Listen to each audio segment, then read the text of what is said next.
At Roseorange School, we've been reading our morning news on YouTube Live, but today we're in the big leagues. I'm Mike Amart with RedHawk 360, and we are at Golden West Radio here in Steinbach to catch up with former RedHawks alumni Shannon Dueck.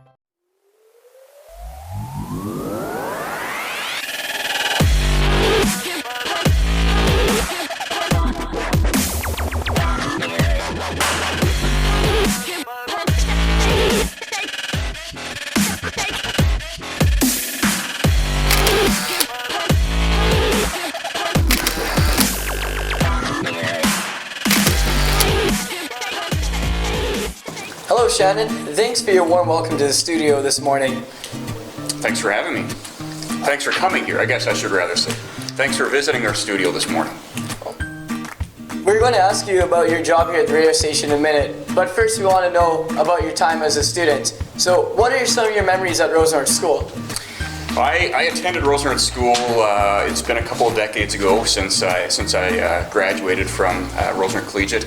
I do have a lot of very fond memories, though. We did have a very close class, and so many of us stayed friends for years after, and yeah, it was just a really good bonding experience and lots of really good memories from the school there. So who would you consider to be your favorite teacher? I would have probably had two favorite teachers over the years. One of them, and for completely different reasons. One of them would have been Mr. Lauren Cornelson. We would have connected really well because both of us having a love for sports, and I will always remember a couple of things about Mr. Cornelson. On occasion, he would come into class, and you could hear his pocket was full of change, and he would literally start at one desk, and he'd grab a coin from his pocket, and he'd go, heads or tails? And the student would say heads, and he'd flip it, and if it was heads, he'd give that coin to the student. And the coins he had, he might have nickels or quarters or loonies or whatever it was, but they're all different. And so he would go desk by desk by desk. The other teacher that I mentioned was Mrs. Monica Reese, was a phenomenal teacher. My love for writing certainly was probably came at an earlier age because of the work that Mrs. Reese did with us. She was a keener for grammar and for proper English, and so I guess I developed that connection. And it's probably interesting that I say she was one of my favorite teachers because I do remember she gave me a detention for one of my assignments having too many commas in it.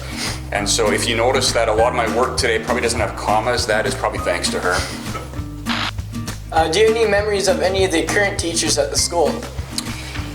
There's actually very few current teachers that I would have had back in the day. One of the current teachers, unfortunately I probably didn't treat him very well, and I was actually quite disrespectful to him, and I think I constantly picked on him and teased him, and what I actually remember one time taking a hockey puck and shooting it like as hard as I possibly could at him, and that teacher is Mr. Dueck, and actually he's my younger brother, and so actually none of these memories have anything to do with being at school, but rather stuff that happened behind the scenes at home. Who was your best friend in elementary school?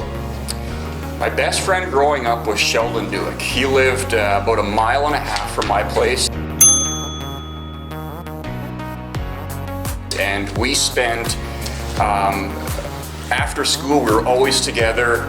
Summer holidays, we spent every minute we could together and building forts and playing baseball and floor hockey and everything we could together. He was my best friend growing up. Is he someone you still stay in touch with? Not as much as I wish. You know how that works. You kind of lose touch after a while, and we still do come in contact with each other every once in a while. Do you remember a time during your years as a student where you got in trouble? Yeah, I do. Probably one of the first times I got in trouble was in kindergarten class with Mrs. Krager. I guess I like to run out of class a lot, just during whether it was nap time or snack time or whatever. I would just bolt out the door, and finally Mrs. Krager had enough, and she said, okay, and back then the kindergarten class was in the basement of the school, And so she eventually said, enough is enough, Shannon. Come with me, step outside the class. And then she made me do hard laps in the basement of the school. And she said, we're not stopping this until you're exhausted. And I just kept running and running and running. And I think eventually my mom came to pick me up. It was the end of the day, and I was still running. And I don't know if that's maybe why I enjoy running today or what, but she made me run and run and run. And I think that probably cured that problem for a while. On the topic of running, this is special guest reporter Hudson Kernelson stepping in with an exclusive update. Shannon, I understand that you embarked on quite an adventure over the summer. Can you tell us about it? Sure. Well, I've always been intrigued and inspired by people who run long distances, and whether that's people that run across the desert or run across Canada. And I decided a number of years ago that I wanted to try running across Manitoba. And so at the end of July, my wife Tracy and I, we set out for the Manitoba-Saskatchewan border, and the goal was to make it to the Manitoba-Ontario border in about 7 to 10 days, and that is a distance of about 300 miles. And so that meant running somewhere between 30 and 40 miles every single day. Then on the night of day 2, I hit a major mental wall, unlike anything I've ever experienced before, and it was to the point where I literally wanted to throw in the towel and just come back home. And my wife, who obviously knows me better than I know myself, she knew that I would never be satisfied with that, and she kept us in Western Manitoba long enough until I snapped out of it. From then on, it became, we reset our goals and the expectations, and running became fun again. And instead of running 30 to 40 miles a day, we were doing 20 miles a day, but it became an adventure of running in Western Manitoba. And on day 8, after running 147 miles, we made it to Portage la Prairie, and I can honestly say that it was a tremendous sense of accomplishment that I felt making it that far. What kind of help and support did you receive along the way?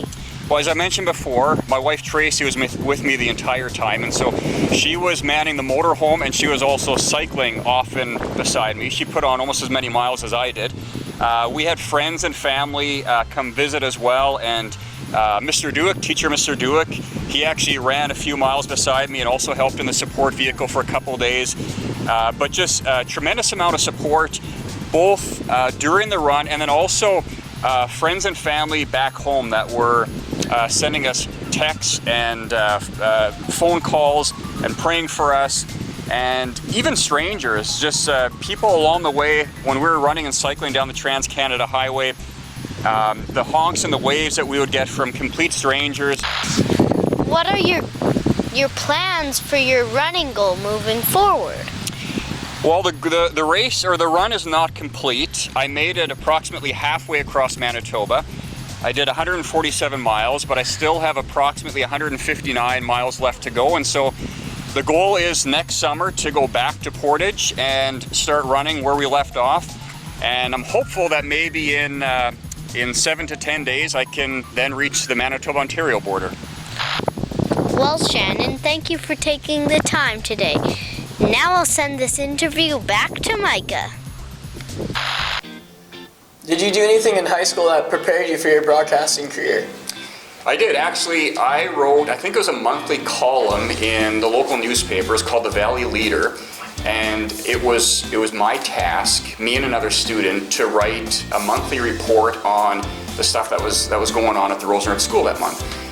First, it was my good friend Daryl Lowen and myself had that responsibility. We were the journalists. And then eventually it became the responsibility of Karina Lowen and myself. I think Daryl just missed like too many meetings where we're supposed to like writing meetings, so that eventually they're like, okay, this isn't working, and so they had to find another writer. But anyway, that's what we did, monthly columns in the local paper.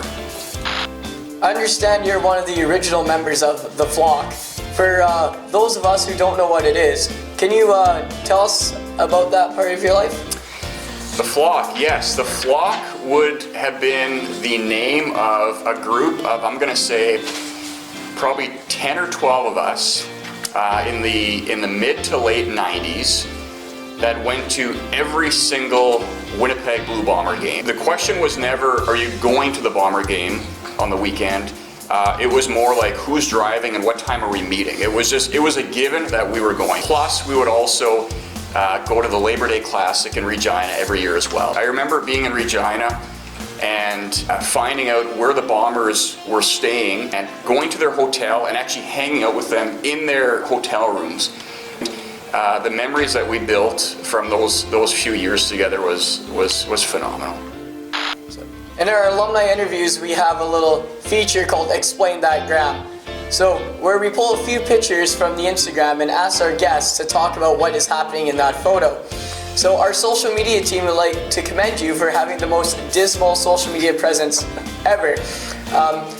So, any comment on that?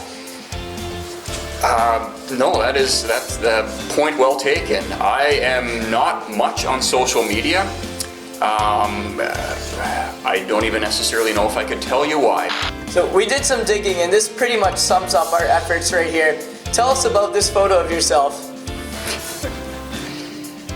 Yeah, I mean that would be, I guess, a silhouette photo of myself, or could possibly be a picture of pretty much anyone.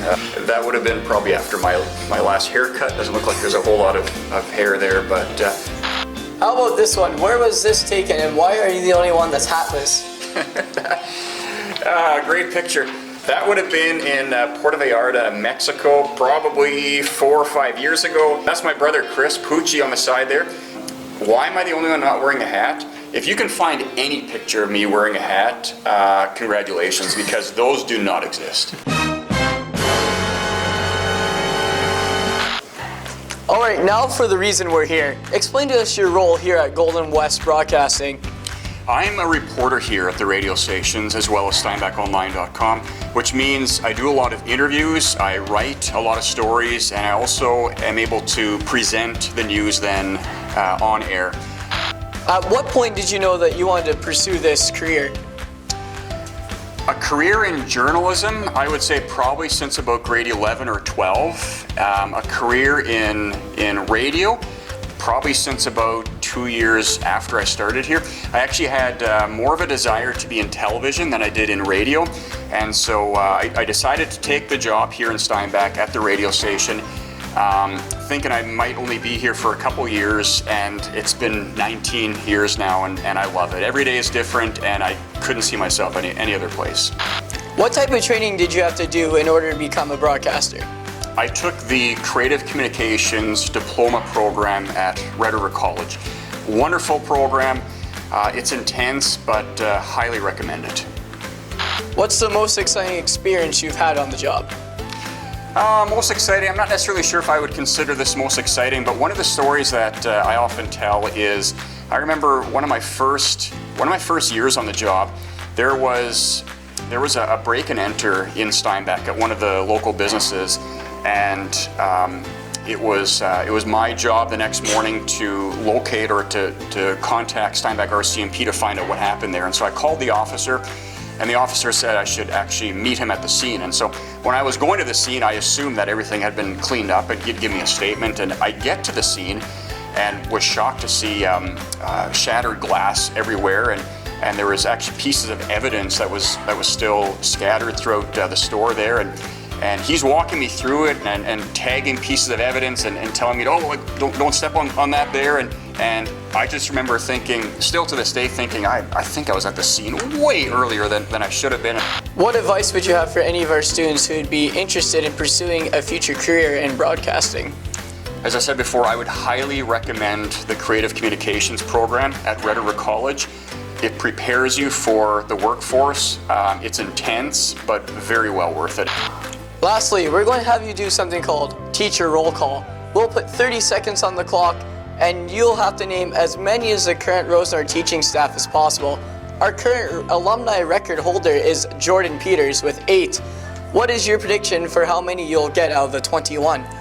If he can do 8, I'm going to shoot for 9.